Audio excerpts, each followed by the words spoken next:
Um, waiting for the recording to start. Okay, great. So the recording has started. Good afternoon once again. My name is Paul, and I'm a beta Microsoft Learn Student Ambassador at the University of Lagos, and I'm currently in my final year at the University of Lagos in the Department of Computer Engineering. So today's call is going to be an informative session, hands-on, where we'll be talking about the fundamentals of AI, artificial intelligence, and then we'll see like a demo, an interesting demo that shows what AI is capable of, and that's in terms of building an image classifier with Azure Custom Vision. So I'm sure most of us have heard about AI. We've been hearing, especially in this AI age, you know, but like, what does it even mean? And then there's also this word that is often tossed around, machine learning. Sometimes people use those two words like interchangeably, but like, what do these things actually mean? And if you are someone that has been wondering, about all of these things, then you are in the right place, and this call is going to be definitely beneficial for you. So kindly stick around, and if you have friends that you feel like they would benefit from this, I would urge you to like share this with them so that they can also benefit. So I'm going to start by first of all sharing my slides with you. So let me share my screen so that you can see the slides. Then you can let me know if you can see my screen.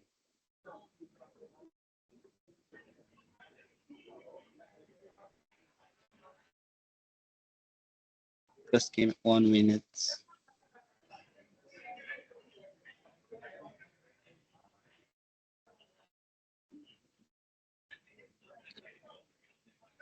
Okay, so can you see my screen?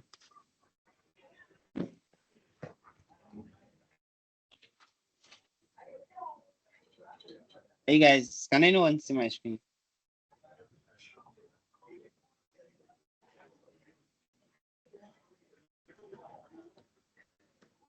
Let me try it. My audible, can you hear me? Okay. Oh, okay. So let me try that again. Right.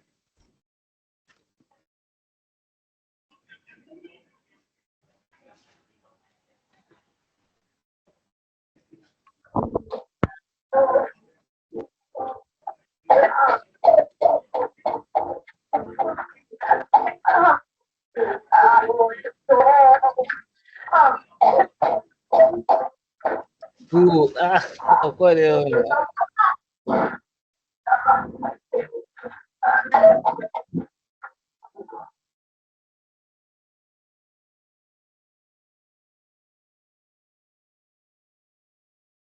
Okay. Is Can you guys see the slides now?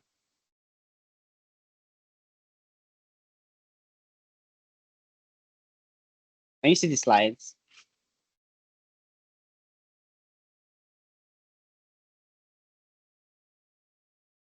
Okay. All right, great. So um the topic of this discussion or this workshop is, like I said, building an image classifier with Azure Custom Vision. So we'll start by first of all talking about what the word is it a word or a phrase? I don't know what you want to call it. So this phrase, artificial intelligence, like what does it mean? So it's basically anything in the world of computer science and software development that has to do with creating software or programs that can mimic, human intelligence. So anything, actually, it doesn't even have to be just software. It goes beyond software. It's in any form of computing that was aim or that has an aim of like imitating human behavior. And that goes far beyond just the way human beings think. It also involves things like how human beings, act. So when people say AI, it's like broad term that refers to the field that is involved with developing uh, artificial software or hardware, you know, tools that can imitate human behavior. So even robotics is classified as artificial, intelligence or some form of it, because the goal of AI is to be able to mimic human behavior. No, and one part of it is human intelligence and how human beings are able to like interact with each other. And that's basically what AI is. As you can see in this small extract that I've put in the slides, is the idea of AI is to use a machine to mimic human intelligence. Something as simple as playing football, you know, you could think of ways that you could try to do this with a machine. And when you think of ways to do something like that, you're talking about robotics. Now, if you're thinking of how do I like make decisions, how do I identify objects, you're thinking of ways to do things like that with software. Then you're talking about um, something like a convolutional neural net, which is what custom vision is, as we'll see later on in this presentation. Um, yeah, but so I've- this slide basically just shows the different fields that we have under artificial intelligence, and I've sort of talked about it a bit. Part of it is game playing.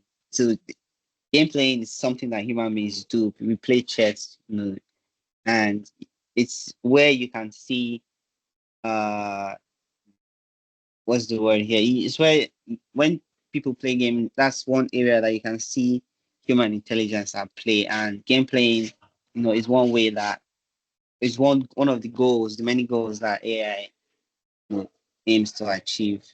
Planning is also some other thing that shows sign of intelligence in human beings, and obviously that's something that it would be a goal for artificial intelligence. Robotics is something else, and this one they generally involve mimicking human behavior in terms of like physical activities. So like playing football, doing heavy duty tasks. There are lots of interesting work that has been done in this area with regards to like I think there's a company, I can't remember. I think yeah, the company called Boston Dynamics. I don't know if any of us have heard of Boston Dynamics, but they make this really interesting robots. Some of them humanoid, some of them are like dogs. I think they have one that's currently in the market right now that you can purchase as like a pet. And there's other companies doing very interesting things around this area as well.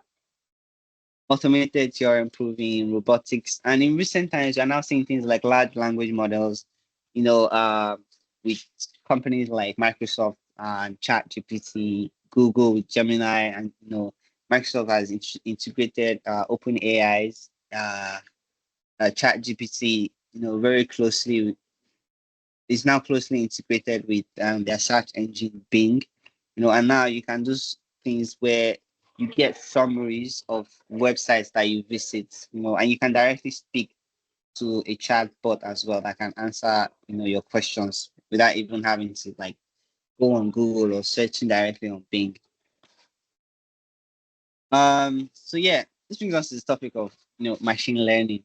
So there's a difference between AI and machine learning, like we've said, because it's easy to like toss these words around and like not know the meaning of these things. But like when you hear AI and machine learning, generally you have one thing at the back of your mind, probably just a chatbot like Gemini or ChatGPT or robots, but these words exist for a reason and they describe distinct things.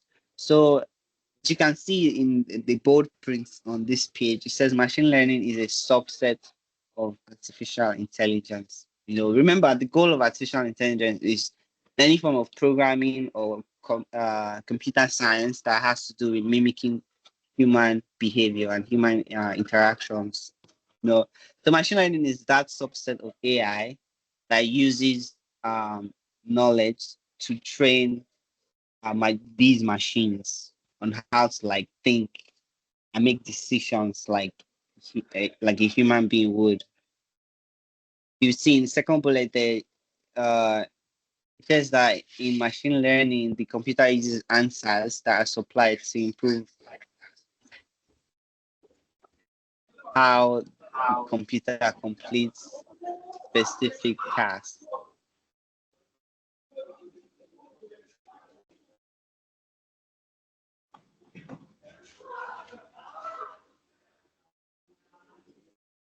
Can you guys hear me?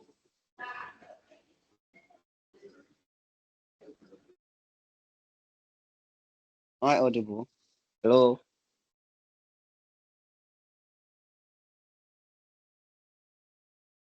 Hello? Can you hear me? Okay, thank you, Kudos. So yeah, so machine learning is that area that now focuses on how can we make computers actually smart? How can we make them use reason or make decisions as though they were human beings, right? That's the aspect of it. And it makes sense because, like we've said before, AI is not just um chatbots. It's yeah, for sure. Kudus, you can unmute yourself and speak if you have a question, or you can't hear me, or you can't see my screen, something like that. Right, but generally, questions will be at the end of the sessions. So yeah, you can also send a message in the chat if you prefer that. Yeah, back to what the slide. So machine learning is that field or that aspect that deals with like helping these machines to become smarter so that they can reason and make decisions when they are posed with like a task or a question, right? The robotics, for example, is also under AI, but as you can imagine, that part would focus more on like the physical, interactions that human beings have with their environment. So, and how can we make machines, do things that more physical than what machine learning does, which is barely just to make them smarter. And like the goal of machine learning, you could say, is to create something that can function as good as a human brain can. That would be the goal of machine learning. The goal of robotics, on the other hand, would be to have humanoid robots that can move as fluid, and like do things as fluid as a human being can. Right? If you see the robots that we have, you know, right now, they are usually quite slow. Even though advancement has been made in this field, but you can't compare that kind of movement to what you know a young adult can do, right? So yes, so we said a lot of things now. We said AI, we said machine learning. How do we bring all of these things together, and see how does all of this make sense to us? So here, as you can see, the image there helps us to helps everyone to visualize like what AI machine learning, the relationship between AI and machine learning, and something else called deep learning, which I'm sure you've probably heard this word before. So you can see the relationship between all of them. So you see, AI is the encompassing term that describes all of these things, and machine learning is one of the things that, or one of the areas or fields under artificial intelligence. Then you have deep learning, which is a subset of machine learning, that's focused on something called artificial neural networks. So it's a technique, and actually quite complex. A technique that involves, using multiple layers of quote unquote, you just knowledge, and then using that to predict what the next layer can use for a specific task. We would not be going deep into what deep learning is, but just know for the purpose of this section, uh, that deep learning is a kind of machine learning, and this is not all that machine learning has to offer.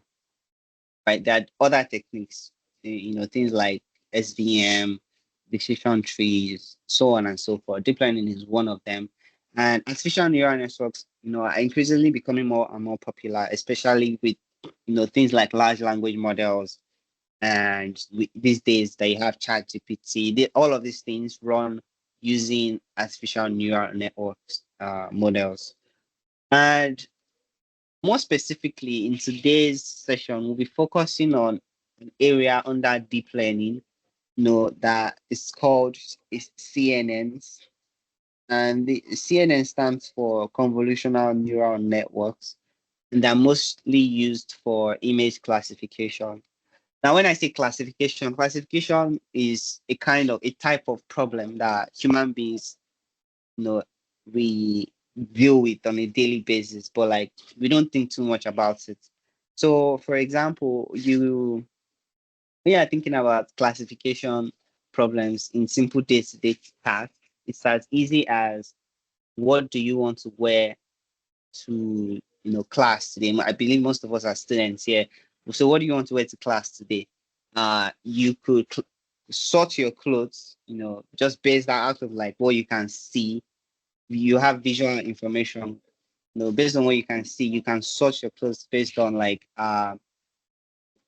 perhaps native wears and like corporate wears. So if you have your clothes, all of them mixed up together inside of your bag, a problem or quote unquote classification problem would be to sort them into different areas so that when somebody asks you the question of what kind of cloth am I holding, you can answer correctly and say, oh, this looks like the native wears that I have, that I've seen before. And you're able to identify them because it's based on like past knowledge, prior experience. You know for sure that when you're looking at a piece of cloth, it's either native wear or corporate wear. At least that's one way to classify clothes. If I'm not oversimplifying it, right? So that's one problem that we as human beings deal with. The question now then becomes, how can we make machines, because computers by themselves are not able to do these things unless you teach them how to do it. So the question then becomes, how can we make machines capable of human reasoning so that if I point or give a machine, a computer, that kind of task to tell me whether or not a piece of cloth is native or corporate, would it be able to do that? So that's the goal of classification problems. And it spans across many areas. The kind of classification problem I just described is a binomial one because there's only one of two options, either native or corporate. But in the real world, you have lots. You probably have much more complex classification problems to solve. So you don't just have A or B. You probably have A to Z as the options, right? So, and you can think of this in cases where in the real world you are trying to identify what's cancerous, you know, skin cancer, for example. And you have images and you're trying to detect whether something is possibly cancer or not. This same kind of technology is used in really, really high-end, expensive farming tractors, or I think they are called harvesters, that are able to like identify whether or not certain produce from plants are ripe or rotten, or so they can use that to select which one is which. And you do all these kind of things using something called a convolutional neural net. And still on the topic of like teaching computers, there's two broad ways in which we can teach machines how to behave like human beings. And there's something called supervised learning and unsupervised learning, right? So supervised learning is one way in which you can, you know, train a machine. So and the idea is basically to hold your computer's hand, quote unquote, and tell the computer that, hey, this is what the right answer looks like. So if the question is giving an image or a photograph of a piece of cloth, can you tell whether or not this is native or corporate, right? So you can have that as a classification problem. And when you are doing supervised learning, in that sense, you prepare answers to the question. Remember, the question is this native or corporate? So you prepare answers to the question and say, okay, this is what native wears look like, right? And then this is what corporate wears look like. then you feed your machine that information so that when the machine now sees, it is basically learning from experience. You feed the machine that information so that when the machine now sees that question being posed at it, it knows from reference. It has a frame of reference from past history that, okay, I know the features of the image quality, the features of what native wares look like. It will observe the prompts that you've given it, and then it will use that to make an inference or a decision. Then you can use that, and keep training over and over again. You know, you keep training over and over again to see if your machine is more and more accurate. Now, unsupervised, sorry about that. Unsupervised learning, on the other hand, involves doing the exact opposite of that. It's just giving, feeding your machine, just feeding it with information, and then asking it to figure out patterns in this, unorganized data. The difference between supervised and unsupervised learning is typically the data is unorganized in supervised learning, and then you leave. And typically, at that point in time, you don't even have a question to ask. If you're doing unsupervised learning, you're just giving a machine, just giving it unorganized information, and you are expecting it to make sense out of that data, right? So that's the difference between supervised and unsupervised learning. Now, custom vision. Where does custom vision fall into this? Custom vision is one of the many tools in the suite of Azure AI services that you can find on Microsoft Azure. And it's an image recognition service, as it's boldly written there. And like I said, it's one of the many tools, that exist today that is able to like take full advantage of, a convolutional neural net model to, you know, solve image classification problems. And very soon we'll be doing a quick demo to see what this thing is capable of. I hope we are all, by our computer in this call. How many of you have your computers by your side?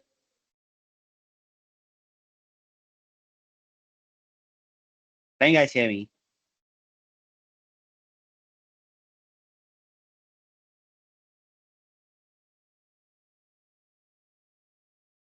Do you have your laptops with you? Okay, if you do, we'll be doing a bit of hands-on on this call. Okay, so we're going to start with a demo, and there are some prerequisites for this demo. You need an internet connection, of course. You need an Azure. Um, so your Microsoft account is good is good enough. You can use that to quickly sign in to, Microsoft Azure. So we'll start first of all by activating a sandbox environment. So a sandbox environment is basically just a small localized environment where you can play around and with some features that Microsoft Azure offers. And you can do that by going to this link I will send that link in the chat now.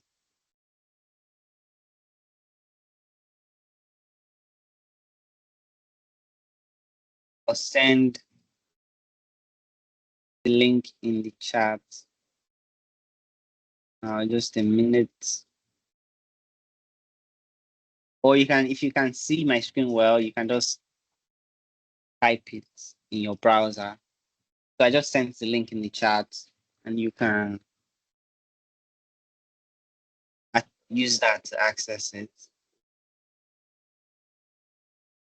So are we opening that link?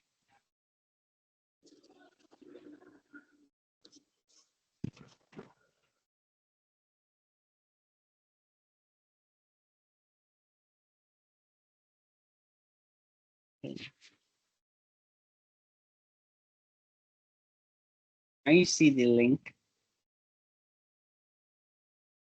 So let me just also share my screen here. Is my screen visible?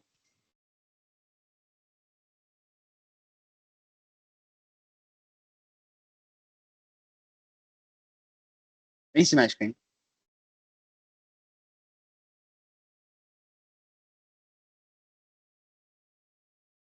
Yes. So when you go to that link that I sent in call chat, you will be redirected to this page here. If you don't have an account on Microsoft Learn, and this is a side note, Microsoft Learn is to where me myself learned, this thing that I'm talking about.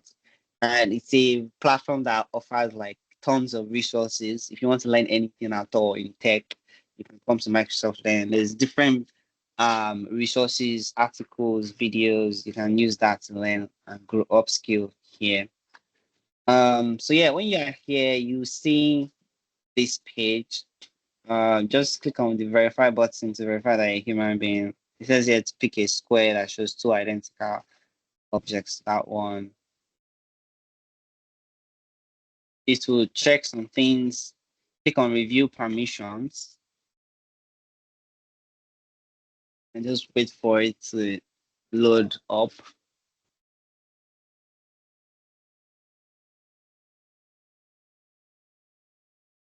Yeah, so it will bring something like this up. If you're logged in already, then just click accept.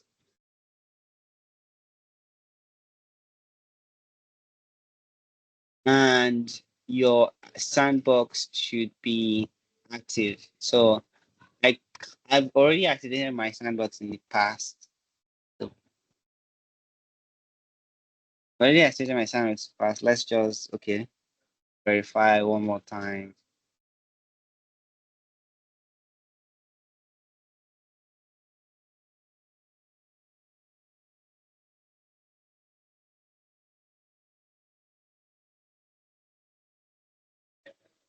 While that is loading, let's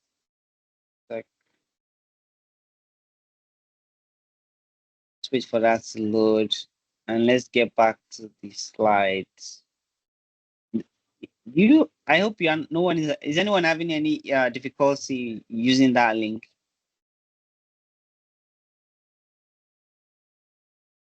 If you have issues using the link, if maybe the link is not opening, please let me know.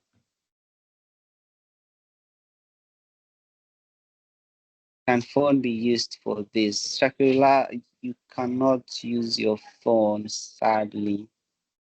I mean, you might be able to. I mean, we're not writing code or anything. Although I will speak briefly about some code.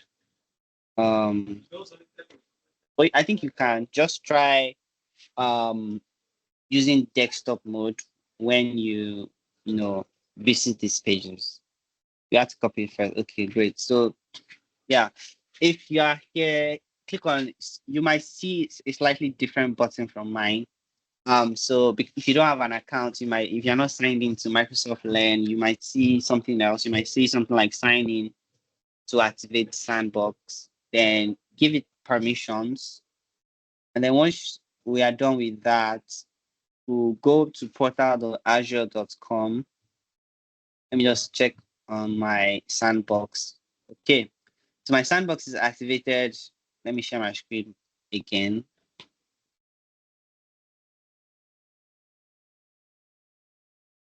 Actually, just all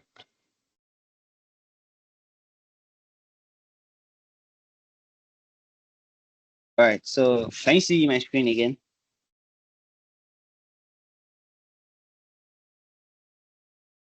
My screen visible.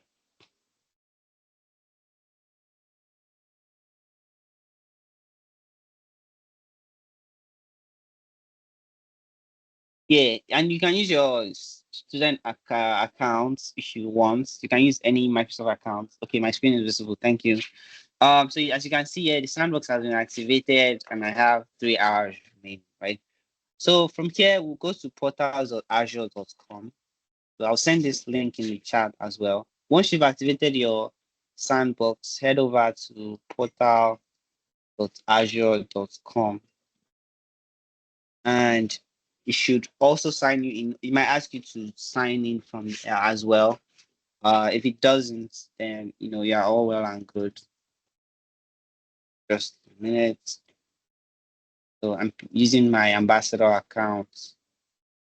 But you can use any Microsoft accounts you have, Outlook or your live.unilive email. It work fine. Let's just wait for this to load.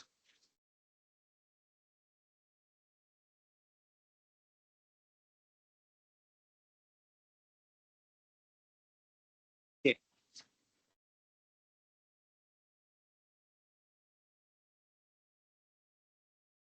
So this is the Microsoft Azure portal, and from here you can manage any resource, virtual machines, web applications, secret key. There's tons of computing services that you have access to, or, Microsoft Azure Cloud Service. And from here, just we'll use the search box and we'll search for custom vision. So you see the very first option here. Just click on that.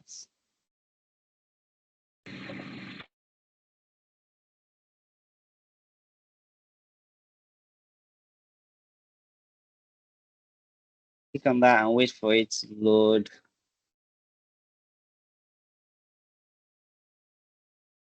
Okay. So as you can see, I've created some projects in the past with this. But I'll show you how to do it step by step. So click on the create button. It should bring up a pop-up in a second. And then we'll fill in some information and then we can create our custom vision instance. Right. So we're here now on this create custom vision page. So you see there are some options here. You have create options. So we definitely want to do prediction and we also want to be able to train. So prediction is testing our model. So the first step, like I said, is if you remember, we talked about supervised and unsupervised learning. So supervised learning is what we will be doing because we want to feed our model with some information first, and then we want to be able to ask it questions to see if it's able to answer those questions correctly.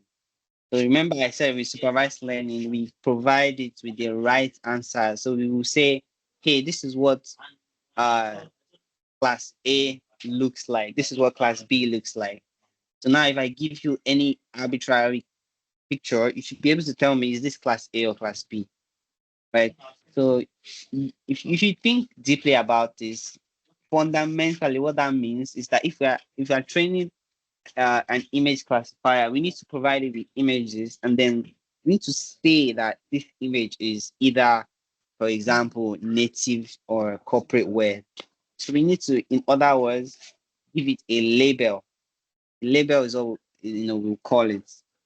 And prediction is when we are asking the questions. Training is when we are teaching it, by giving it labeled, well labeled information to go off on. Now under resource group, if in your account you might not see anything there. If you don't see anything, just create a new one and type in, give it a name. You can call it let's say events. It doesn't matter what you call it, just give it a name.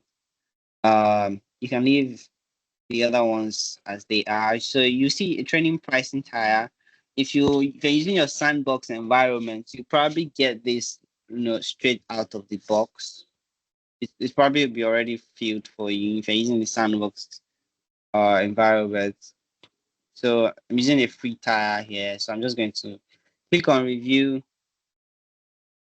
and create. It says, oh, I think I've did not fill something from. Okay, yes, I need to give it a name. So we also all these fields that have asterisks in front of them, they are all required fields. So we need to fill them out. So we'll call this bird checker because we are going to be using bird images to train our custom vision model. So at the end of this session, our custom vision model will be able to identify different kinds of birds based on the data that we feed it with.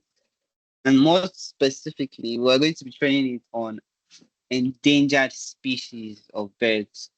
So you can imagine that this would be useful. What possible use cases could you think of, right? Is this could be useful for people that are, let's say, wildlife preservation experts or hunters, so that in their equipment they're able to like see whether this bird or whatever it is they are hunting or looking at is endangered or not, and then they can like act appropriately with the information that they have, right? So at this step we're just going to click on create and wait for it to you know create our custom vision instance, right?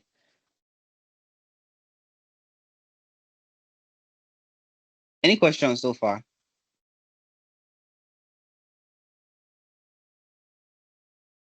Can you guys hear me?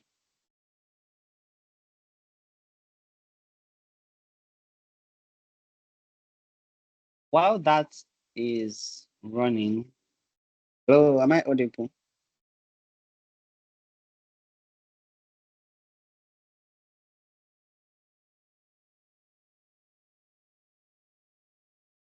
Can you hear? Is anyone?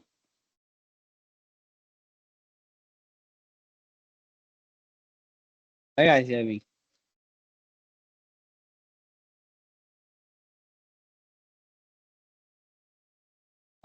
Just let me just.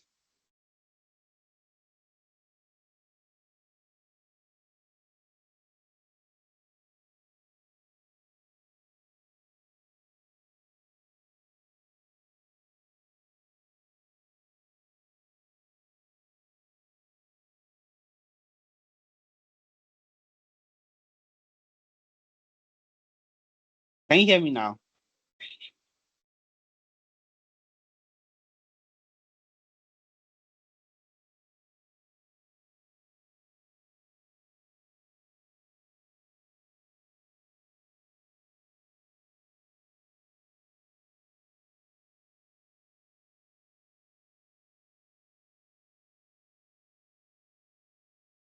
Sorry about that. So as I was saying, I said while our um custom vision instance is getting created, we'll go ahead and download some training data. So our training data is already organized and labeled, so we can provide this to our custom vision model, right? So I sent a link in the call chat, the shortened the shortened link. So just click on that link and it will take you to a OneDrive where you can download um you know the training data. So back on my screen here, I'm just going to go to the URL that I sent in the chat.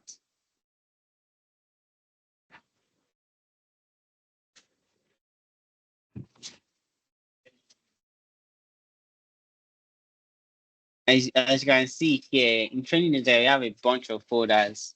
American Crow, Blue Jay, these are different birds, right? And our task is to be able to identify each one of these birds. So just click on the checkbox and click download, and it will download those files, right? I think our custom vision instance is also done creating. So there are two ways in which we can feed our feed the data into the system. Let me go back to my slides. Someone says I can't see the link. Let me send the link again. It's right above your message, but I'll send it again. That's the link. I just sent the link again in the chat. So let me present the slides again.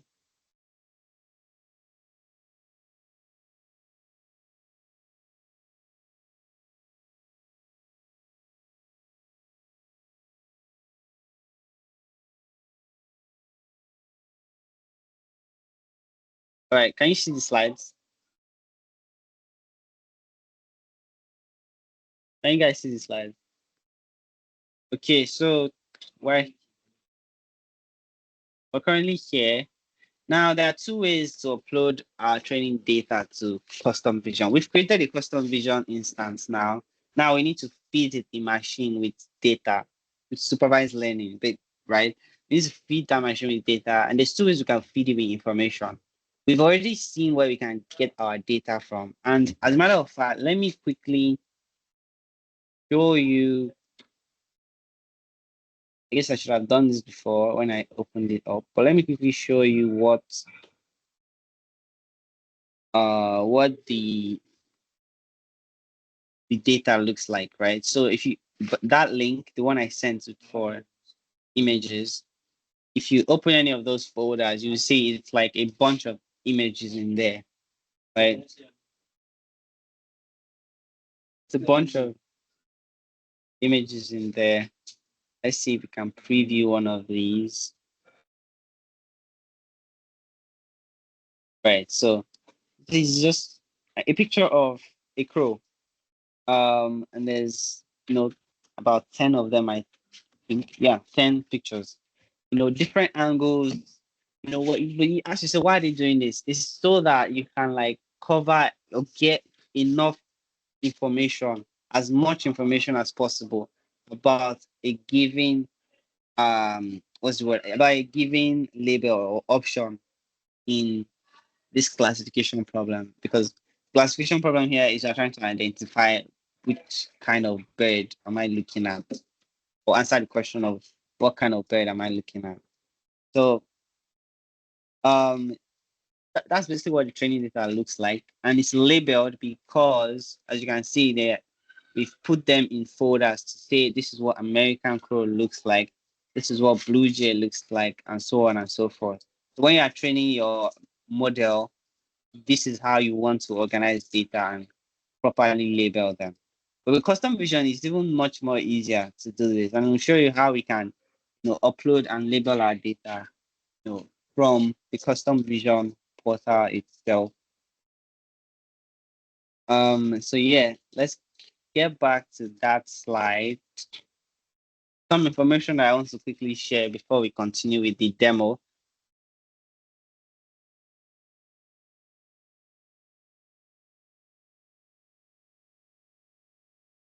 So like I was saying, there are two ways in which we can upload data to custom vision. We've seen our data, we've seen what it looks like, but how do we feed that information to custom vision?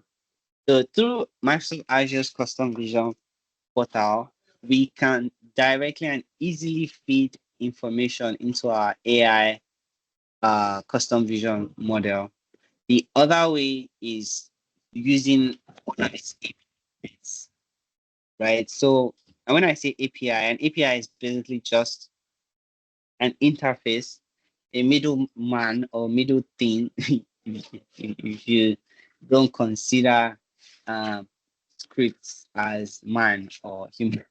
So a middle intermediary, between custom vision itself and your application. So we are building an application that uses custom vision, and we want to train custom vision, with our own information, so it can identify birds in this instance, right? So you can see my screen.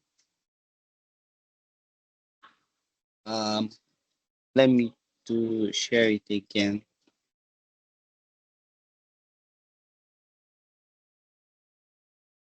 Oh, you can see it now. Mom, can you see it now? Sorry. Kudus rather, no?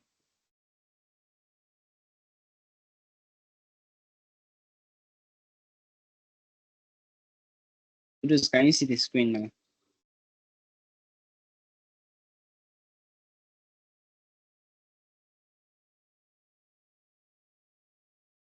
I presume he can. If you can, just let me know. If you cannot, just send me a message. Um, so yeah, so we can do this using a Python script, or we can do this using the portal. And for purposes of brevity and demonstration in this call, we are going to be doing it using the custom vision portal, right? So head on over to. Sorry about that. Head on over to this link. Let me send you the link.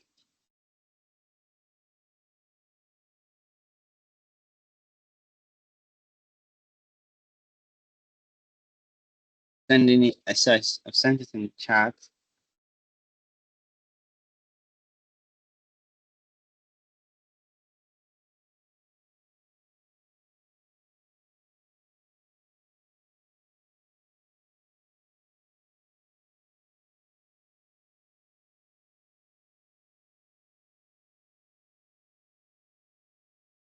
Can we all see the link?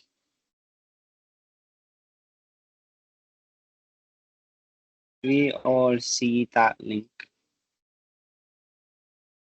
Okay, great. So let's click on that link and go there. Head on over to that link. So when you get, let me get back to share my screen.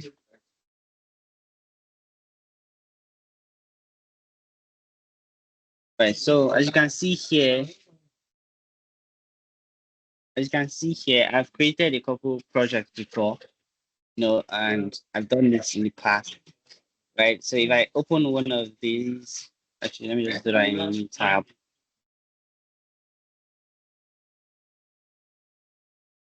So if I open one of these, you can see it shows me past training data that I've used to train custom vision, and then you can create like um different tags. So a tag is basically a label that I spoke about. So you remember when we want to train our model, we need to properly label the model so that it knows what kind of data it is looking at, right? So these are from past tests that I have done, right? So I was showing how to also like do this. If I do a quick test, for example, I can just give it a picture and then it will try to figure out what it is looking at. So part of the things that I trained that particular model on is I trained it on American Crow and Blue Jay. So let's just randomly go on the internet and like search for a Blue Jay bird. Right. So we find a Blue Jay bird. I think this looks good. So I'm going to save this image. I'll save it on my desktop so I can easily access it. So here, so I'll just browse, go to desktop. This is the image I just downloaded, right? It's in a format that it doesn't act. Let's look for something. Let's say JPEG.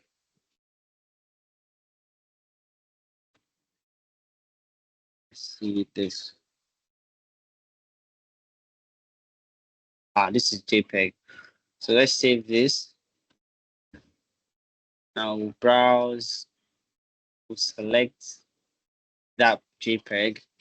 Now you see, I've trained this model in the past, and now it will tell me based on like what he knows about like data it has been trained on, whether or not this bird that I just uploaded, this picture, is a blue jay or an American crow. And you can see its predictions here. It's quite fast. It tells me that it is 99.9% sure that what I just uploaded is a blue jay bird. How does it know that? From the training that you have to do before you use your model. And the more data you provide with this, you provide a model, the higher the chances of it being, more accurate will be, right? Even for weird angles. And let's look at the kind of data that we trained it with. We just searched Blue Jay Bird, so that you can see this is one picture that classifies as training data for Blue Jay. This is another one at different angles, right? And it's able to tell the difference between which one is which, like that. So let's do the exact same thing with model that the custom vision instance that we just created. So I'm just going to create a new project. Create a new project. We'll call it Vision 2024. You can call it whatever you want. Vision is to actually pick a resource, right? So you can choose from if you're in the sandbox environment, you should see it should automatically select the sandbox subscription for you. But I'm just going to pick the one I already had before. I was there before. You can leave the rest as they are because we are trying to do a classification problem here. Leave the other options as they are, and you can create a new project.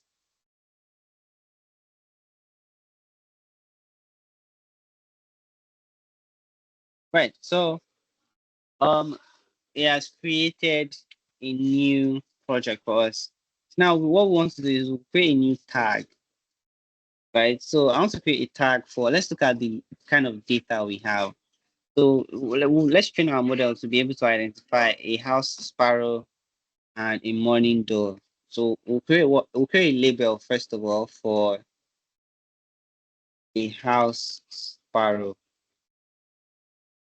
We'll save that. Right. So we'll select when you create the what's it called, the create a label, right? If you check it, now we can now add images for this particular label. So we want to say, what is the data that belongs to house sparrow? What does it look like, right? So so I'm just going to go here and download. I believe I already clicked down and download the house sparrow images that we have here, right? So let's do that. Yeah.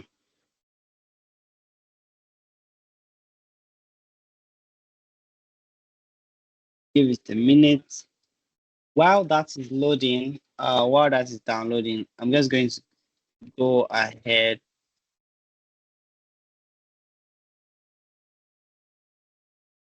While that is loading, let's get back into the presentation. So let me know when you can see my slides again.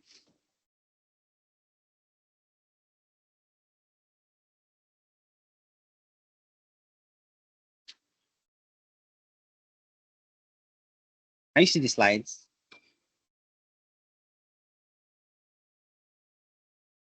Can you see the slide?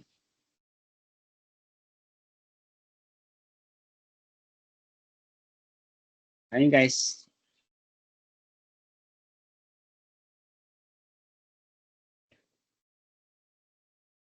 Okay, so if you can see it, so like I said, there are two ways in which we can train our model. We can use a script, a Python script, and if you want to see, if you're curious about what this script looks like, I will send you the link. So I wrote something in the past, and you can find it on GitHub via that link as well. If you want to do things in a more programmatic way, and as a coder, you can do that.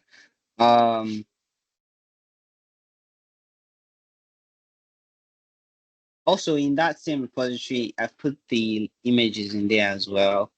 So let's talk about some things that are important to this study of creating a model. When you create a model, there are some performance metrics that are very, very key, right? So it's in the form of three metrics: precision, recall, and average precision, right? So, and as you can see, the descriptions for each one of these, it describes how well your model will perform even before you test it out, right? So when you upload data to Custom Vision and you train your model, Custom Vision will provide you with an overall score for each one of these metrics. So, for example, it can tell you that based on the data you provided and you've used to train this AI, the precision that you can expect from the AI, from the model that you just created, would be a certain percent, maybe 97%, 80%. And even in some instances, it could be, 100%, which sometimes could be seen as a signaling flag because it means that your data was skewed in one direction. You know, and what I mean by skewed is that if you are doing something like a classification problem, and let's say let's say about, hold on, somebody is trying to join. Let me admit them. Okay. And let's say about uh 60, or let's say 80%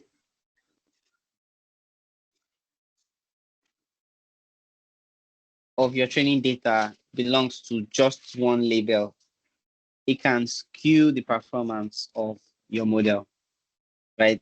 Especially if you're training, if you don't properly so let's say your training data is like, what's the example I can give you? So if you have like 100 images, right? And you have five different categories or classes that you want to put things into as a classification problem. You have 100 images. But the ideal situation is, or ratio, it should be your training data should take 80% of the overall amount of data you have, and 20% should go into testing, right? But if you have a situation where 100% of your data, for example, is used to train the model, basically you've quote unquote given the model the answers to every possible question. Now, if you ask it questions from that same set of data that you trained it on, chances are it will always get the answer right, which is why 100% precision is a can be a flaming signal that this model wasn't properly trained, right? Because then if I go outside of its comfort zone and pick an image, just like I did right now when I went on Google and downloaded an image and tested a model, that image that I downloaded wasn't part of the model's training data. He had never seen that particular picture before. But we know for sure that the model is able to do what it should do because it was properly trained, right? So that if you take data from elsewhere and ask it the question of, hey, can you tell me what I'm looking at? It knows from past knowledge, from actual learning, and then you can use that to make inference. But if you are doing your training, and so there's a general rule of thumb that your training data to testing data ratio should be 80-20, 80 to 20, right? So 80% of the data should be used to extensively train the model, and then 20% should be used to test the model. Same 20% is kind of what is used to get the model's performance met. So now, just before you put it out to the real world, you do a small in-house testing, right? So the 20% of the testing data is data that the model has not seen. He has only seen the 80% that was used to train it. The 20% that's left for testing hasn't been looked at yet, and that is used to confirm whether or not this model actually works well. Is it able to properly label arbitrary, data or information when you give it one, right? So that's what precision is, right? So recall on the other hand, says that of the tags the model uh should predict correctly, it indicates the percentage of tags that your model was able to predict correctly. So if my training data, like I said, if you had like 100 images and you had 80 images was used to train, and we tested the remaining 20 unorganized data, and we used 20, we tested it correct, and we had, like, let's say we had four different categories. We would expect that out of four different categories, it should be able to predict five correctly into each category. If that number doesn't evenly split as it should go for each of the categories or classes of birds, then you know that your model doesn't do recall very well. And that's okay sometimes. And that's okay sometimes. Sorry about the background noise. I hope you guys can still hear me well. Can you guys hear me well?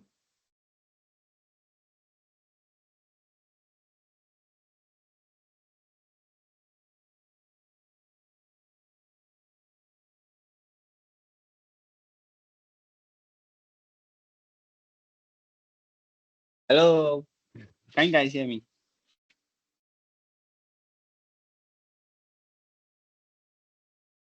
Am I audible?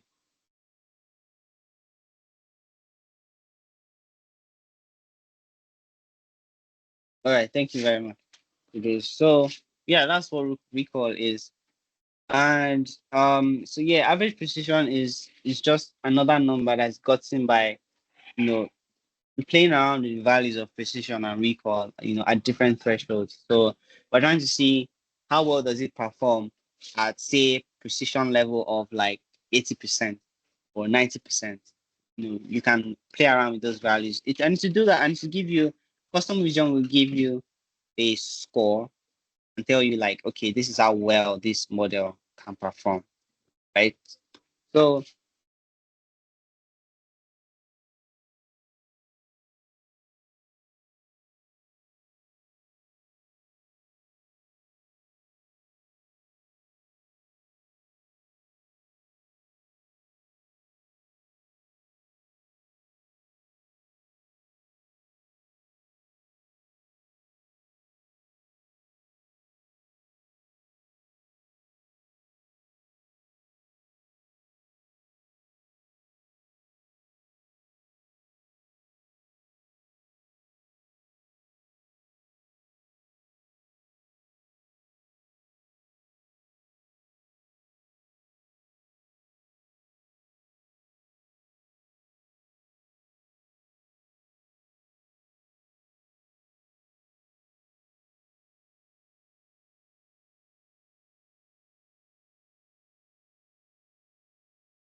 Is it okay? How about now? Can you guys hear me now? I think so. We might not be able to. Let's just refresh. For the most part, that's really the last step. Once this training is done, you can just do the exact same. So, for purposes of demonstration, I already have one that I did in the past, and I'm just going to show it again. I did before, but I'm going to show it again. Let's go back to projects.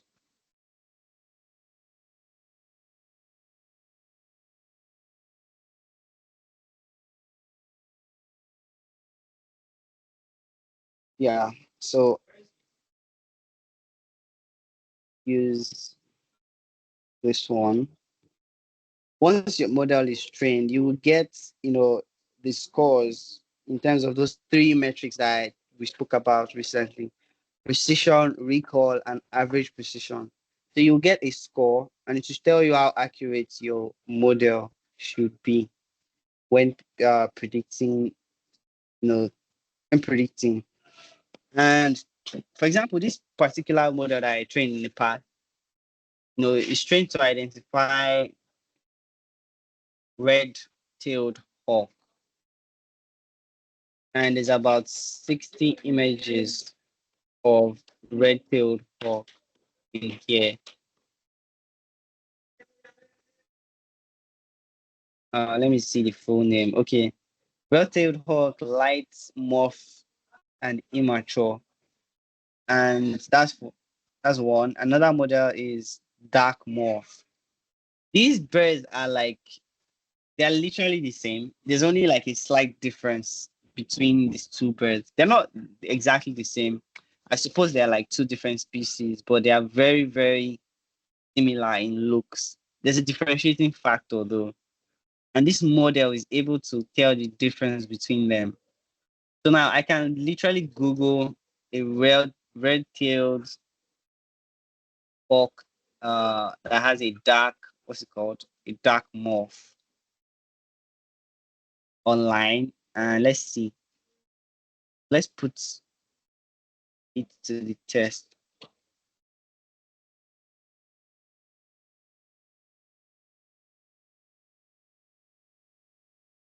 Let's pick a random picture.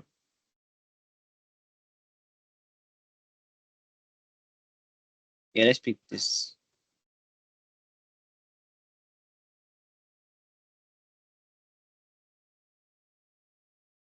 Put it in desktop, just like before. We'll do a quick test and browse files in desktop. Select that. Now it's thinking, what could this probably be? Voila. It says red tail hawk dark morph 99.6%. So this model is pretty accurate. It knows to the degree of 99.6% that this is for sure a dark morph red-tailed hawk. So yeah, this is pretty much, part of the capabilities that, a convolutional neural net, can accomplish using, or rather what custom vision can accomplish using a convolutional neural net. Right. So, and then if we go back to our custom, yeah, as there's no echo coming. Peter just joined. So if you go back to our model that we just trained, custom vision model, you see that its precision is 100%. Its recall is also 100%. Its AP, average precision, is also 100%. This is fine for relatively small, simple models like this because we're training it on what, like 10 images. This number would drop if you add like more and more images in there because the problem becomes more and more, tasking for the machine. And we can let's run a test of this one as well. So this model was trained on house sparrow images and crow images. So that means this model should be able to tell the difference between a house sparrow and a crow, right? So let's do a quick test. Let's go on the internet. Let's look for a random image of a house sparrow. And let's see if this what we just trained will be able to tell the difference between a crow and a house sparrow. Let's pick this one.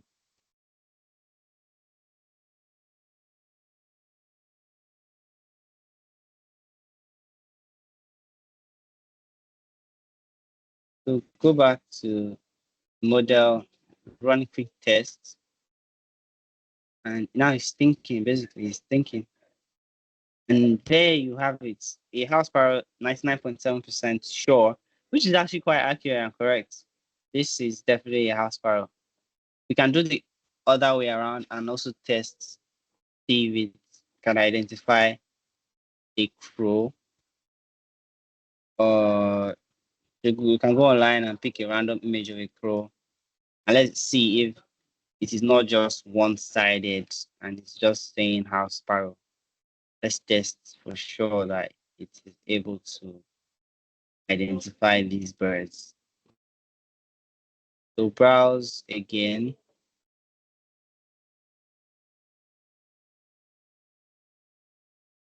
Yes, it is a crow. 99.9% sure that this is in fact a crow.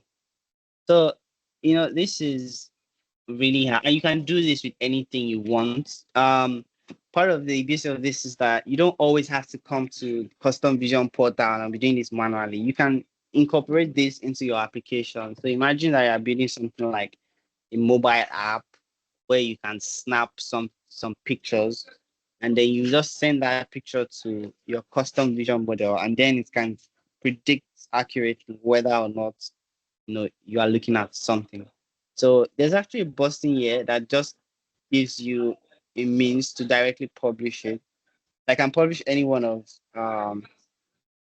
my models, and I will get a prediction URL, as you can see here. So if you have this URL, you can use this inside of your applications, your web apps, and then this will basically be like an API endpoint that you can submit um, pictures to, and then it will be able to determine what kind of picture it is, or give you the answer to your classification problem based on what you've trained the model on. Right. So that brings us to the end of our session for today. I hope you guys learned a thing or two. So we've seen what AI is, the difference between machine learning and AI. We've also talked about deep learning. We went further to also talk about supervised and unsupervised learning, where we saw the difference between supervised and unsupervised learning is that you should be able to label your data with supervised learning, and with unsupervised learning, it's unorganized and it's the job of the machine to figure out uh, what sense there is in the data that you provided. We then went on to further, talk about custom vision. We mentioned that custom vision is a convolutional neural net. Uh, Give me a minute. Let me put up the slides.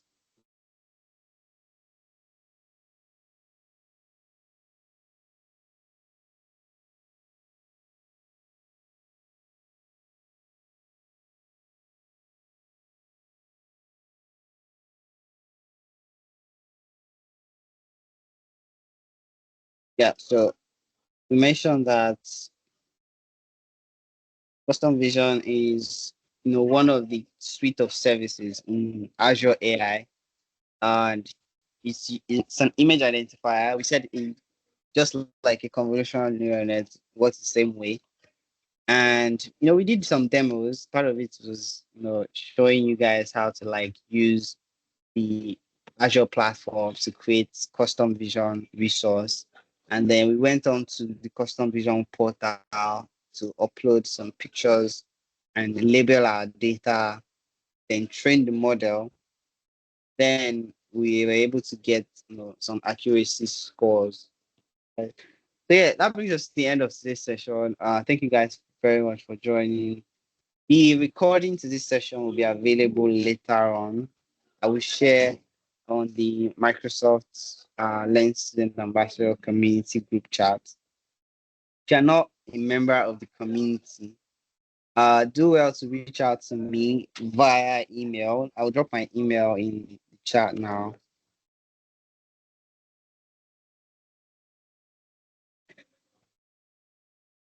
I'll drop my email in the chat. You can reach out to me via email if you have further questions with regards to the community or what we just did today.